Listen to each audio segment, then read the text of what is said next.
Welcome back. Subito, here to talk about Inter's thrilling come from behind thrashing of Pisa. What was that game? I can't even tell you. I'm your host, Andrew. I've got Irfan and Mikko here with me. Irfan, I'd like for you to reflect quickly on your thoughts on Palacios' time at Inter coming to an end. Your fondest memory, perhaps? Theo, how I barely knew thee. Honestly, I have zero memory or recollection of him even playing a single match. But I wish him well. Probably will never hear his name again. And I think overall that kind of sums up his transfer. So, yeah, I guess, at least one player out, maybe another player in. We'll see, hopefully. But yeah, that's really all I got on Palacios. Perhaps you'll hear his name again this summer when his loan is not exercised and we're stuck trying to sell him again. Yeah. Mikko, it was a tough start for Palacios's European career. I remember you scouting his games against Monza. Any reflections on his brief time here? I remember him playing for us. I remember him playing against Udinese in Coppa Italia or something. Maybe against Verona, maybe in Serie A. But that's probably like half an hour of football for Inter. Yeah, that's about it. I guess, like Irfan said, I guess we will not hear about him anymore after this. I think the loan is for 1 year, so it's kind of the Argentina championship starting now and then ending in December. So it's going to come back in January, next January, which he probably will do. An underrated candidate for one of the worst transfers of the Murata era. Well, I guess it was a long shot, not that expensive one, so we are not losing like tons of money there. So that's the kind of silver lining here. So let's get into talking about this Pisa game, which was basically crack embodied in a football match. You go down 2-0 early, one on the howler, the mix-up that's, Sommer is forced into an awkward situation. He makes an awful pass. Mario pounces and scores. And then about 10 minutes later, we have yet another set piece breakdown because all we do is concede off of set pieces these days. At that point, we're down 2-0 against a team with one win all season, and the situation is looking pretty dire.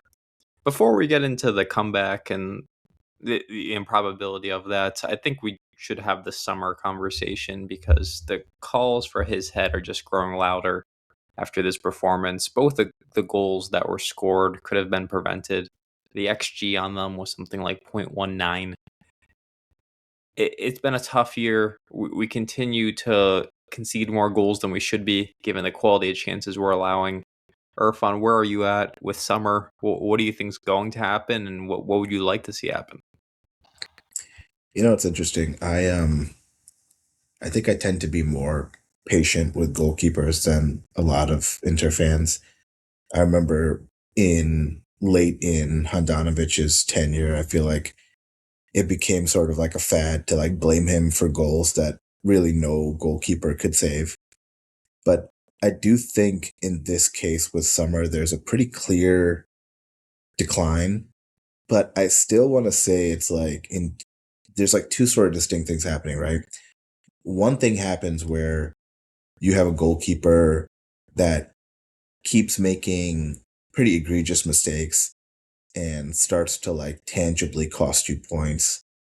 And then I think there's another level to it, like a deeper level, a worse level, which then results in like a goalkeeper that just can't even, make that I guess like, sorry, there's a better level, which is that a goalkeeper isn't making a ton of mistakes, isn't costing you games, but also isn't like going out there and winning a game for you.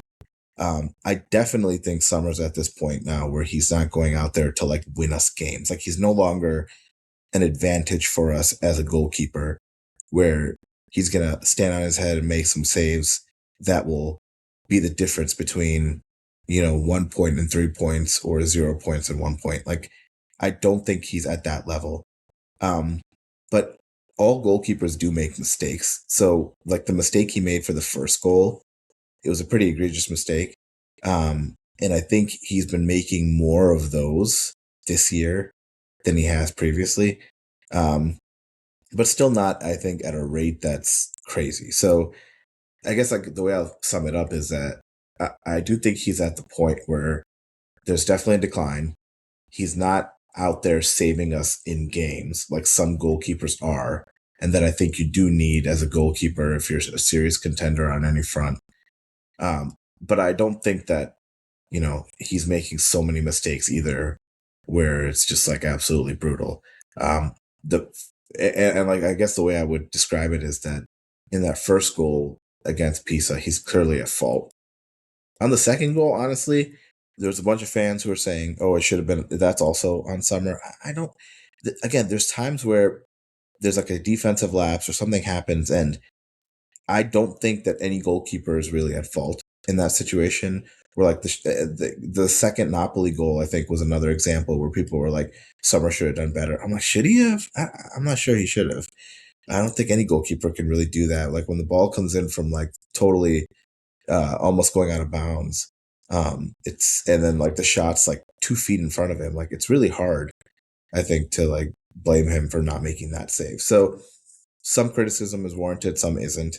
But I don't understand why Martinez can't get more playing time. Like, maybe he's injured. I guess he was injured. But I do think it's at the point now where there's no reason why you don't give Martinez more of a shot. And if he starts to make the same sort of mistakes or starts to be a non-factor the way Sommer is in a lot of matches, then I think you got to figure out what to do. But I think it is time for him to start to rotate out because he's making some critical mistakes, and then mainly he's just not being a difference maker on the pitch to help us secure any additional points. Mikko, you always accept the status quo from the old guard. Are the tides changing with you here? I like what Irfan's view, what he explained, like the first part of his, what he said about there's different levels here, and Sommer is not winning us games anymore. Comparison to Yann for Milan, he's probably win them like 10 points in the league. That's like so far from what we have in our hands at the moment. But I do think that it's related to these winning games. That I think that second goal against Pisa, the goal McTominay, the second McTominay goal, I think those are kind of savable. You can pull like a game-winning save there, but Sommer didn't do that, and I think that's the issue here because we are Inter, we want to win everything, so we need our goalkeeper also to be top level so that he can kind of save our asses here and there, and Sommer is not doing that anymore, like Irfan mentioned. The first goal was like a random goal, random error, which hasn't happened before, probably won't happen again. It's like an outlier, like a stupid mistake. And I like what Kiwu said there, that it's, well, of course, he says in a way that, okay, yeah, this is my mistake because I tell the goalkeepers to play like this and blah, blah, blah. Well, that's of course his style of communicating things. And, well, I like his communication and his kind of approach to these things. He is not throwing anyone under the bus. Of course, everyone knows that Sommer made the mistake there, but it's just one goal. It's irrelevant in the big picture. But what I'm kind of what is my opinion on Sommer is that he's been playing and probably will be playing from now on because he is good with the feet. He is good the ball on his feet. He can do this build up from the back so well, and so well that Kivu is willing to kind of accept that he's not that good anymore in in the actual, shot stopping or kind of commanding the area. Like he's been always there in his line in the set pieces and so on, which is hurting us. And still Kivu keeps playing him, and I think that's the reason that he values the build-up play so much, that he is willing to accept these negatives. And I think that he doesn't trust Martinez to pull that same kind of build-up play. That's how I feel, that there is not this same level of trust for Martinez to do that, and I think Kivu values that so much more, that he's willing to keep playing Sommer still. What about you, Andrew? How do you see this? Yeah, the problem for me is just reconciling what we see on the pitch versus what Kivu may see in training, because every time I watch Martinez play, I'm completely fine with it. I don't know if he's the keeper who's going to make saves to bail us out of tough spots, but he has a very good record when he plays for us. He hasn't conceded a goal yet for us to where I would pointedly blame him for it. So that's why there was a major call from Inter fans to see that this guy get more starts, because we haven't had the opportunity to see him make a mistake for us yet. Whereas, maybe behind the scenes those things are happening, and that's why Kivu's less willing to give it a shot. But I will say the passing argument took a bit of a hit against Pisa. It was a mistake. Mistakes happen. I completely agree with that. But is there really a passing element to Sommer's game that is so superior to Martinez that we're willing to accept, accidentally conceding a goal? It's just puzzling to me. I would prefer a timeshare situation moving forward, where we get to see more of Martinez. We see if this guy's any good. I do think you have to start Sommer against Dortmund, just because you can't, as we saw with Kivu earlier this year, when Sommer made a similar mistake and then he immediately played in the Champions League match against who was the Swiss opponent we played in the Champions League? I can't remember, but we immediately After Juve, whatever the opponent was, but I think it was Juve when he fumbled quite a bit there. Yeah, he was obviously horrible against Juve. So I'm guessing he's going to play this game, but I'd like to see Martinez play against Cremonese. I'd like to give this guy more chances. I just don't think it's going to happen. This feels like the one element of Inzaghi that Kivu has kind of rekindled, this blind faith in the veteran that he's unwilling to move off of. So I've mostly accepted the reality, but it just points to that we will need a new goalkeeper this summer. And without going full Mercato, it's going to be really interesting to see who we decide to sign, because we've always had great goalkeepers, and now we have to find the next one. Yeah, I think with Sommer, these set pieces are really they are really hurting us, or Sommer on the goal really hurts us in the set pieces, because he's just such a non-factor there when he's never coming out of his line. And I remember Martinez is much more aggressive, and usually he connects with the ball pretty well. So yeah, I really see the concerns here, and I don't know.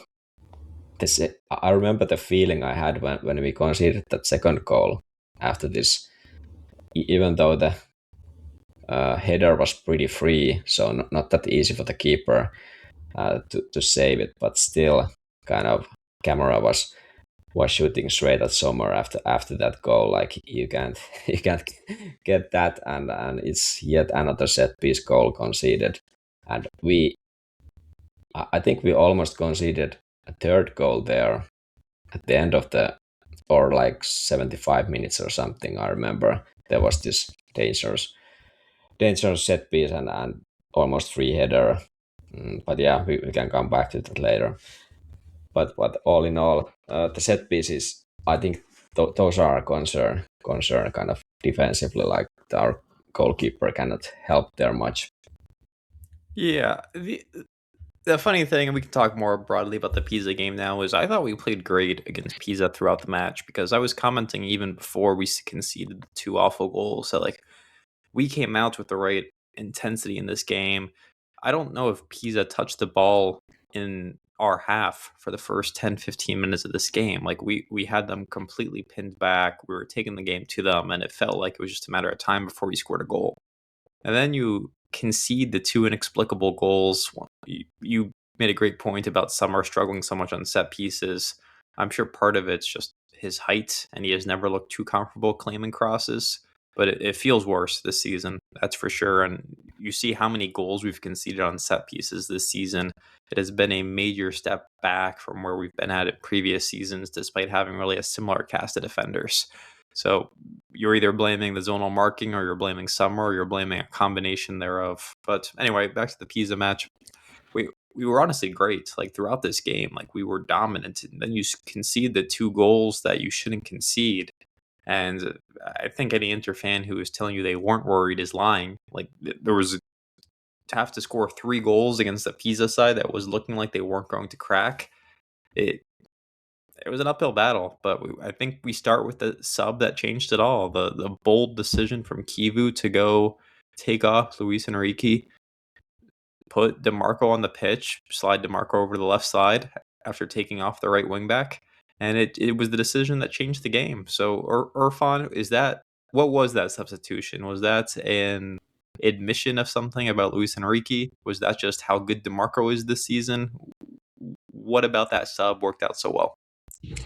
I don't really think my view on this was that I didn't think Enrique played that poorly, but I think we definitely needed an attacking spark, and I think Kivu kind of rightfully realized that we weren't attacking down the flanks and we weren't finishing the chances. I mean, like you said, I think we were playing well even before DeMarco came on, but we didn't have that sort of final ball in and that sort of finish that we needed in the box. And so he did something pretty drastic by subbing Enrique out in the first half, but I think it almost was more just to put DeMarco on than it was that Enrique was really bad. Because honestly, I thought Augusto was playing worse on the other side. And I think the team overall wasn't playing that well, randomly. I think they were playing fine, but then again, they were just missing that final sort of poise in the attacking third. And I think he thought he could turn that around by introducing DeMarco, and it did work. I mean, DeMarco did really well. He put in some great assists, and he ended up scoring that goal as well. So good on Kivu to recognize that and to make the substitution and not wait too long, because you definitely don't want to go into the half down 2-0.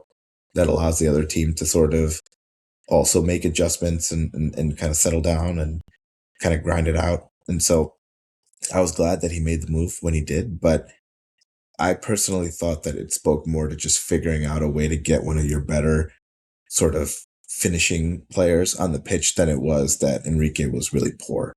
So that's the only distinction I make. Yeah, I think Kivu specifically mentioned that he needed different type of crosses. So he kind of appreciates how DeMarco can pull off those crosses there, like from deep or like early crosses, whatever. And like you said, Luis Enrique, he wasn't bad, but as Pisa was defending so deep, his best attribute, which is kind of the speed, it was like it was very limited how we can use his speed since there wasn't that much space there. So I kind of understood the sub in that sense, even though like was said, Augusto is not that good on the right, but I guess Kivu wanted to rather keep him there to if there's like corners, he is like a fighting guy, fighting spirit. You can fight for all the loose balls and so on. So I think it was the right call to keep him there on the pitch still.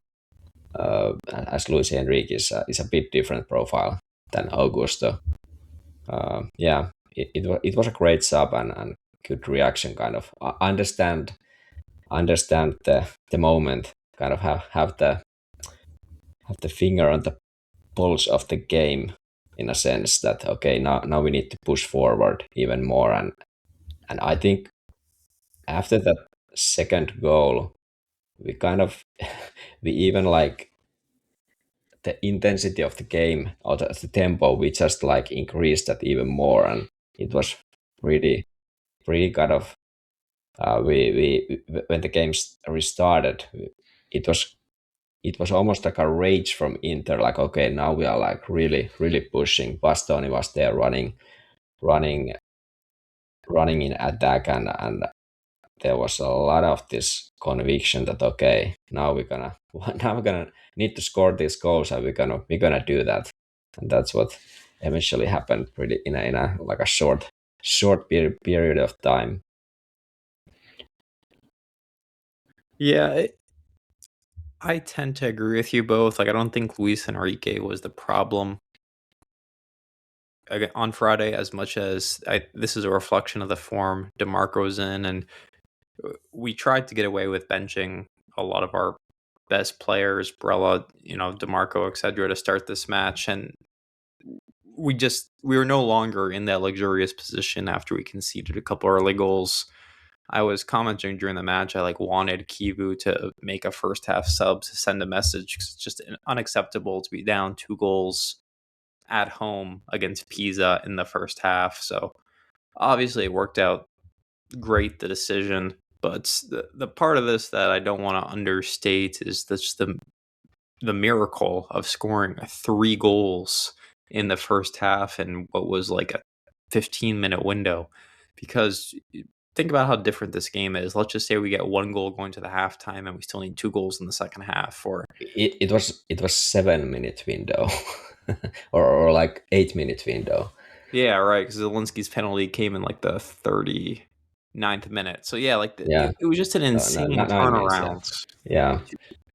And I give this team a lot of credit. It'd be nice if we could do something like this against the, a bigger Serie A side. But it was really impressive to see us just go all out, 3 different goal scorers. I guess, Mikko, any reflections on the penalty? I saw some Milan fans online complaining about it. Did you find that a controversial call? Yeah, I think they were first checking was it a handball or not. It was like okay, it was a handball. It touched the hand or arm.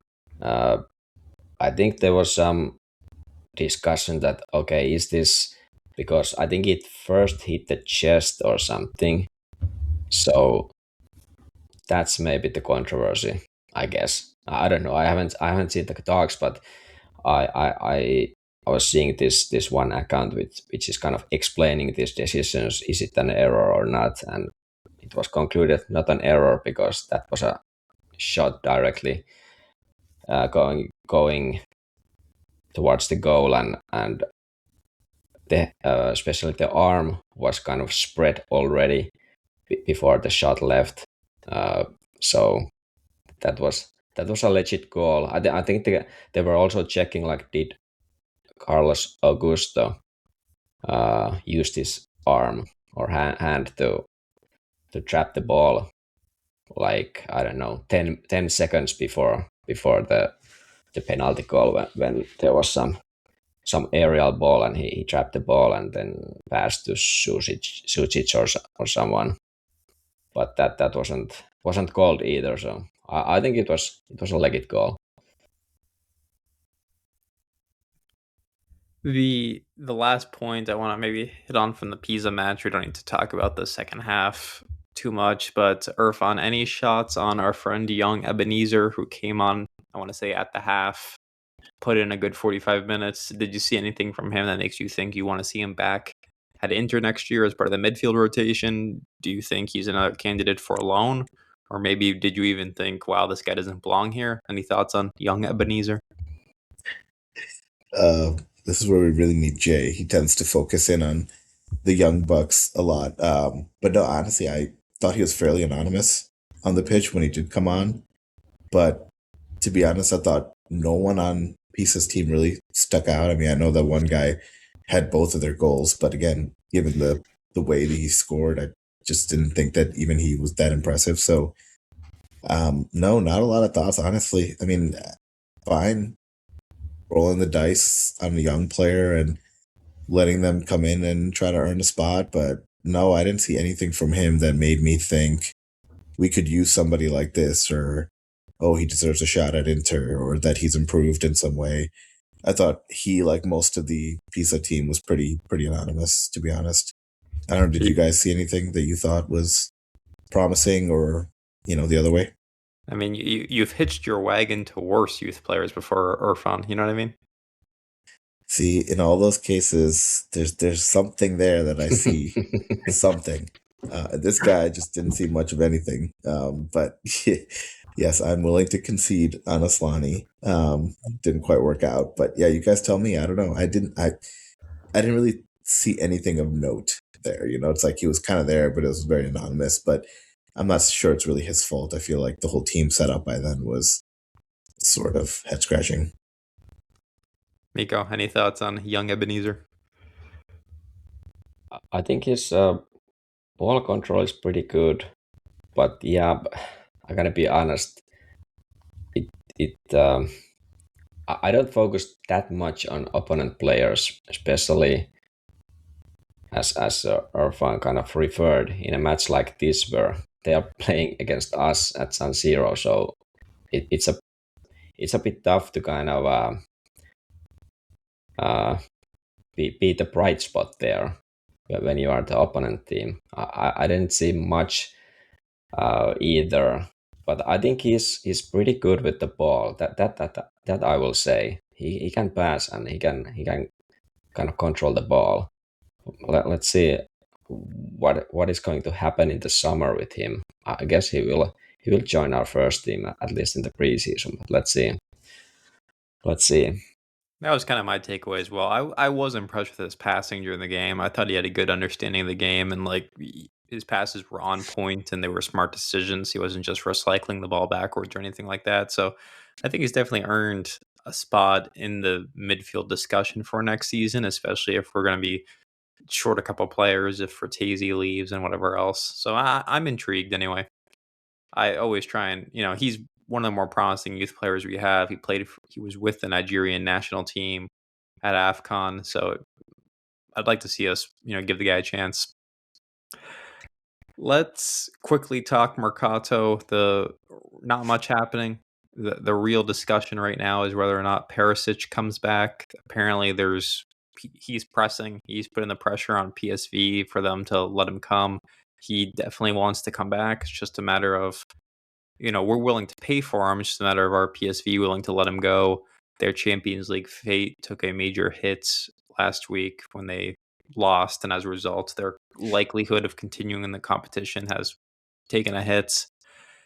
It's funny. He'd be coming in to play right wing back. He didn't play on the right much at all in his first couple stints at Inter. He's always been almost an exclusively left-sided player, but we all know he's great with both feet.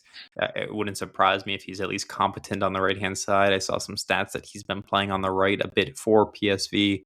So, Irfan, excitement level about a potential Perisic return. Man, I don't know. It's kind of just like whatever. I understand that it's a position of need, and he's a player that's familiar, and I have nothing but respect and great memories of Perisic for Inter. But man, like talk about just like a flashy, underwhelming sort of signing. Flashy only in the sense that it's a familiar name, and we all have good memories of him. But like, is this really what we can come up with to sort of right the ship or to keep us afloat with Dumfries gone? I mean, this is what we can kind of do and expect. It's very underwhelming for me personally. And again, I really like Perisic. I think he's a great player. I think he's talent and heart is like kind of undeniable. But man, like it's a very, to me, underwhelming sort of recycled idea of a transfer, and it just speaks to kind of like where we are right now. There's not a lot going on in this transfer window, and they've done a lot of just under kind of selling and signaling to avoid people getting too excited and letting them know that there's not going to be much of anything going on. And that to me is a little depressing because where we are right now, it reminds me of where we were, I think, 2 years ago or 3 years ago, where we desperately needed a striker because of injuries. And then we ended up getting Caicedo. And I was just like, wait, what kind of signing is this? I'm not saying Perisic is Caicedo. I'm not saying anything like that. But we're at the point where we're in first place, but it's kind of tight. And we clearly need some kind of key reinforcements. And I'm not saying we spend 100 million, 200 million. We just need some key reinforcements in certain areas. And instead of actually delivering them, we are focused and hell-bent on a very old, aging sort of player and rolling the dice, hoping that they can kind of deliver something. So again, I'm not criticizing Perisic as much as I'm criticizing our ownership and management here, where this is really what you can come up with. Like, they can make 2 or 3 key signings at not very expensive levels, even if they're loans, to kind of keep this team on the kind of front foot for the Scudetto. And it seems like they just have no interest in doing it. Not only do they not want to do the bare minimum, they seem to just consistently want to do less than the minimum, but try to sell it as doing something. And it's honestly getting a little frustrating.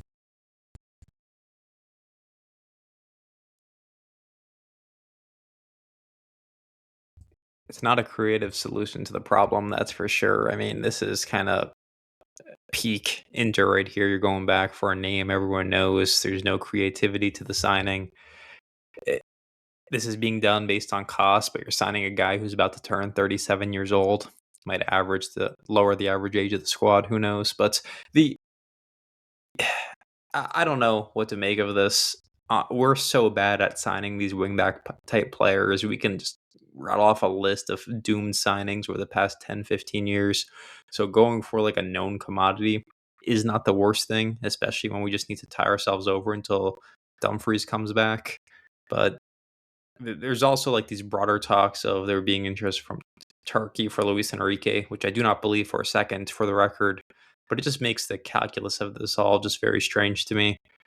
Mikko, same question to you about Perisic. Is this something that moves the needle for you? Is this the push we need to win a Scudetto? I think it might be. I'm fairly happy we are linked to him and hopefully we'll get him.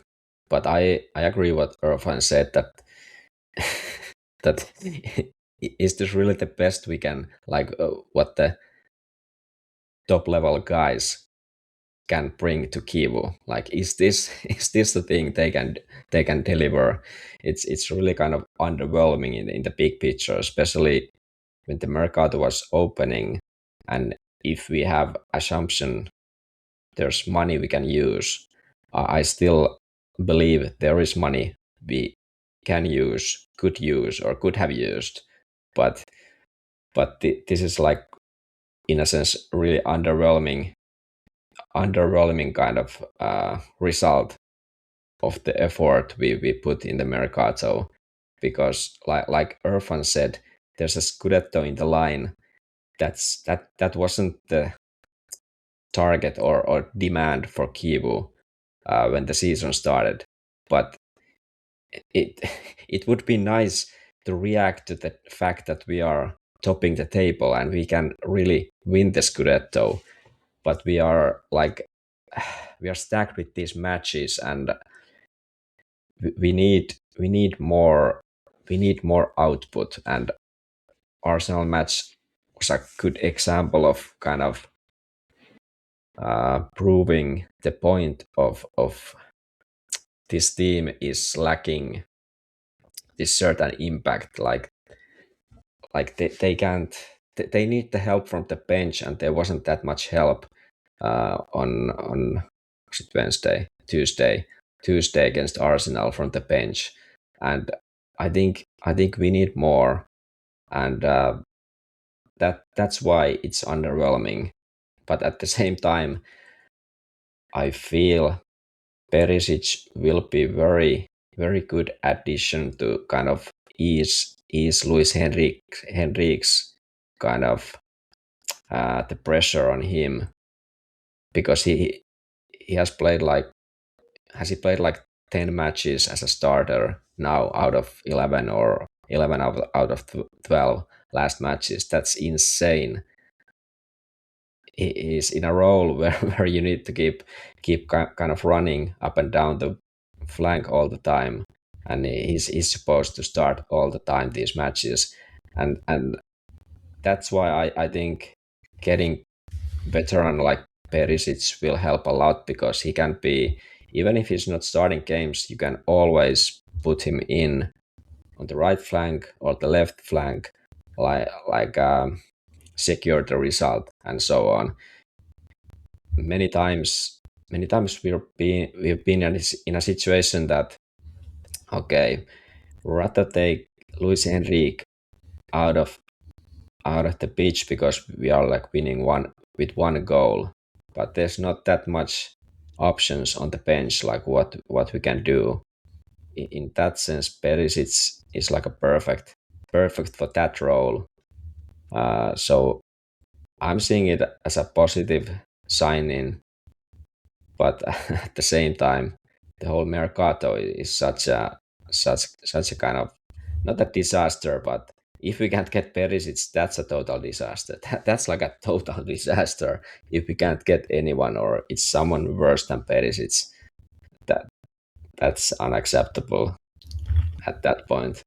The other element of this we haven't really hit on is that you could at times play Perisic on the left, spell DeMarco, you use Augusto as the Bastoni sub. Like, it does increase the squad depth, especially as we know he's so good on the left. So it's not, for me, this isn't a move the needle signing. I've always been a big fan of Perisic. I think very fondly of his second spell at Inter, particularly. We need somebody. I don't really care who we sign. We just need a body. Like, we need someone, like you said, to take some minutes off of Luis Enrique's plates. He's playing too much and he severely limits the flexibility in the squad. We knew Augusto, right wing back, isn't a good idea. It looks like Darmian's career at Inter is over because he's healthy and still not playing. So something needs to be done. I'm confident we'll do something in these next 60 or so days. My concern is that if it's not Perisic, where do we turn? Because we have not been linked to any names besides Perisic right now. Yeah, that's the concern, and I'm really curious to see what's gonna happen with Luis Henrique with these Turkish rumors. But I guess we can maybe forget the Turkish rumors. Those are pretty famous to be total BS anyway, and it wouldn't make any sense for us to kind of swap right wing back in this window, because we don't know when Dumfries is gonna be back. Exactly. If he's gonna be back at March, like when he's gonna be at top form, like end of March, early April, that's a lot of football between that date and now. The latest report to come across the old Twitter this morning is that Atalanta have lowered their price for Lookman to 35 million euros, and Napoli are ready to pounce. So, good old Atalanta cost themselves at least 5 to 7 million by deciding to hang on until January. What can you do? The last thing we'll hit on this IJ Subito is the Dortmund game. So this is where Mikko and I disagree. We're gonna have to work this out real time. I am convinced this is an absolutely meaningless match. If I had it my way, we would roll out the B team. I understand you can win like 3 million euros if you happen to win this game, but in terms of standings, there's no chance we finish in the top 8. It is a statistical, basically, impossibility. You're not going to finish top 8. You're going to have to go to the next phase, the qualifying phase, or whatever it's called, where you play, the 19th to 24th ranked teams. Now, I know there's some seeding that takes place here, and your quality of opponent changes based on if you finish in the top half or the bottom half of those teams. But does it really matter? PSG last year finished in the bottom half of these teams and ended up winning the whole competition, in case you weren't aware. They had a more difficult path in having to play Liverpool, but in everything I've seen, there's really no tough opponent we can draw in this 9 through 24. Like, the hardest possible outcome would be like Leverkusen, which you would still expect Inter to win. So, Mikko, sell me. Why does this game matter? Yeah, it's a good point that the opponents in the knockout playoffs, like there are not that many like easy or difficult games. They are all kind of in a sense difficult, but the level of difficulty is not like but one level if you want to call it that. But what is important is if we could finish like ninth or 10th, we would be able to get in the bracket, so that we would be facing in the round of 16 if we go through the knockout playoffs.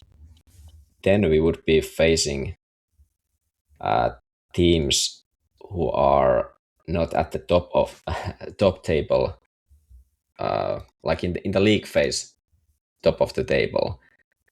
So if we finish 14th like we are now in the standings, and we end up winning our knockout playoff matchup, in the round of 16 we would be facing, with the current standings, we would be facing either Real Madrid or Liverpool.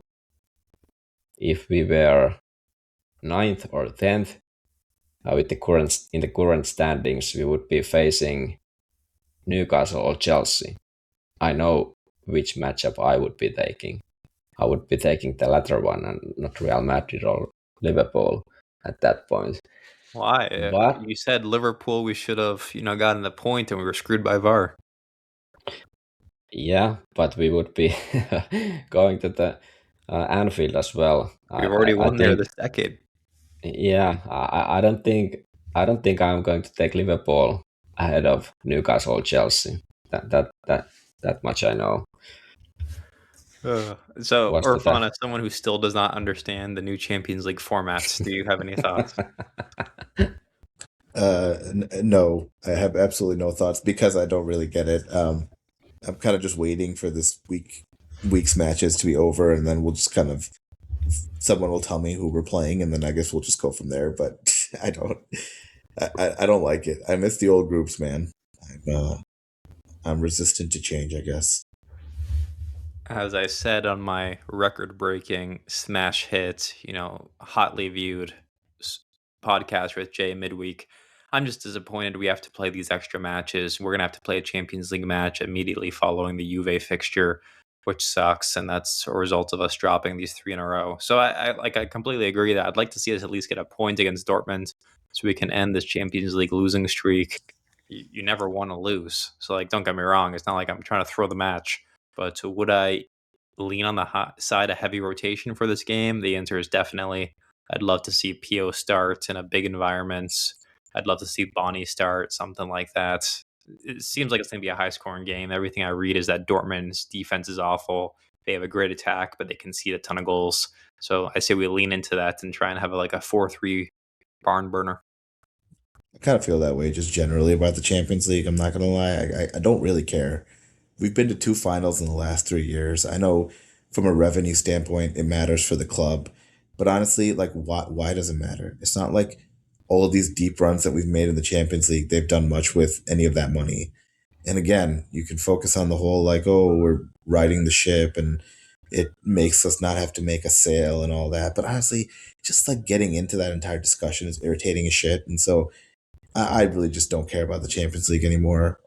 Maybe it's still the view from the 5-0 embarrassment, but honestly, I'm kind of over that too.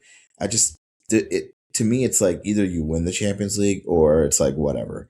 And we've been to 2 finals already, which is as good as it gets. I don't think we're structured as a team right now that has any reasonable chance of actually winning the Champions League. And so then why even bother? I just could care less about the Champions League, especially when I look at the the squad right now. I look at the depth of the squad. I look at the potential signings in January, and I'm just like, can we just at least, kind of limp our way to another Scudetto? Because like that should and is the priority for me. Yeah, it seems clear the Scudetto is the priority this year. Go ahead, Mikko. Yeah. I agree that Scudetto should be the priority, and I think it is for the team as well. I remember, was it Akanji who said in an interview before the Arsenal match, like which one you choose, and he said Scudetto. So that was interesting because year ago, last season, I remember Bastoni.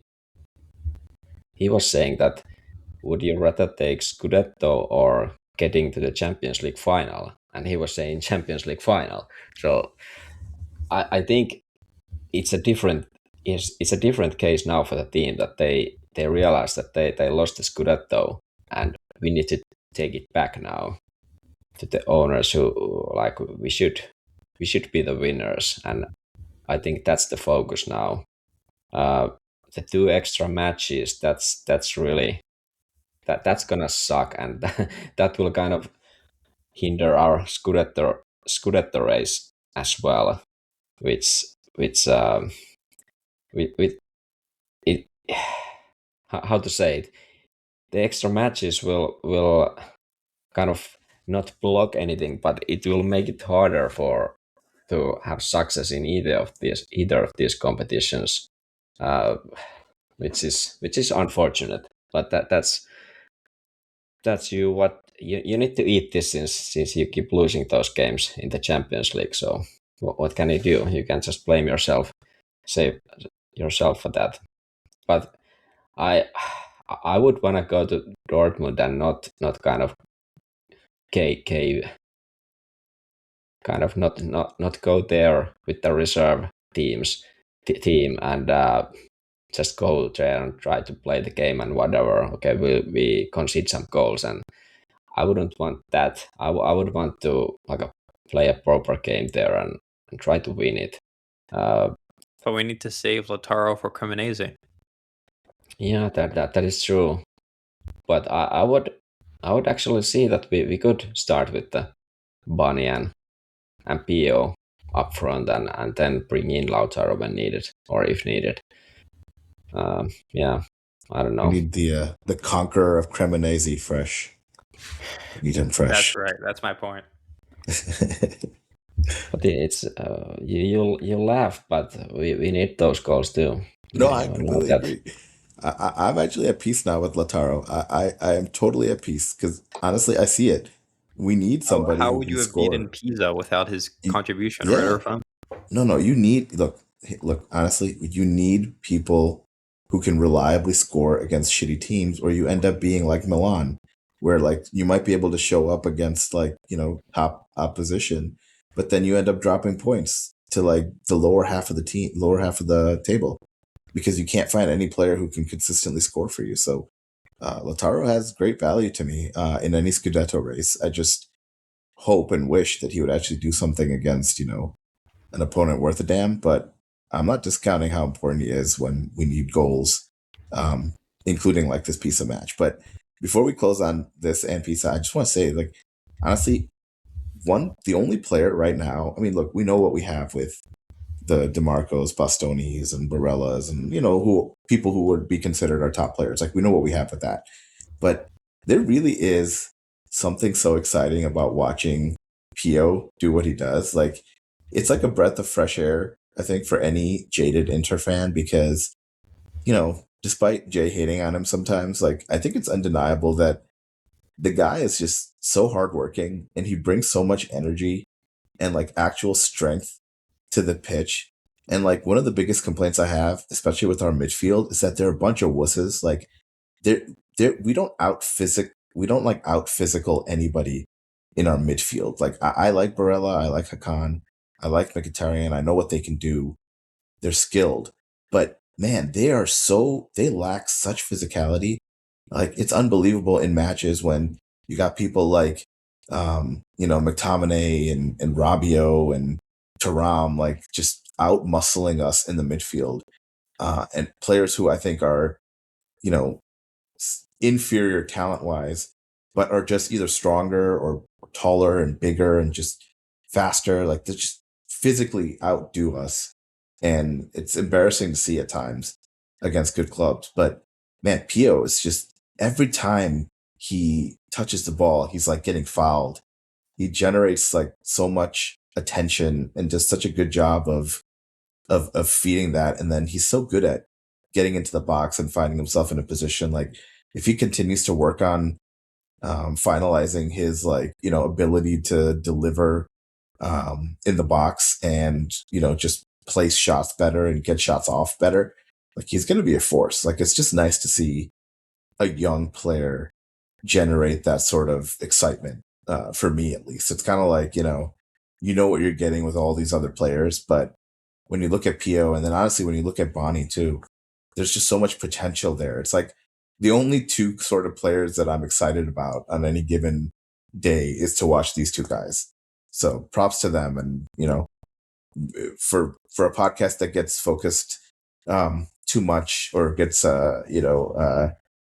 accused of being too negative, I think both Bonnie and Pio are kind of bright lights in this Inter squad.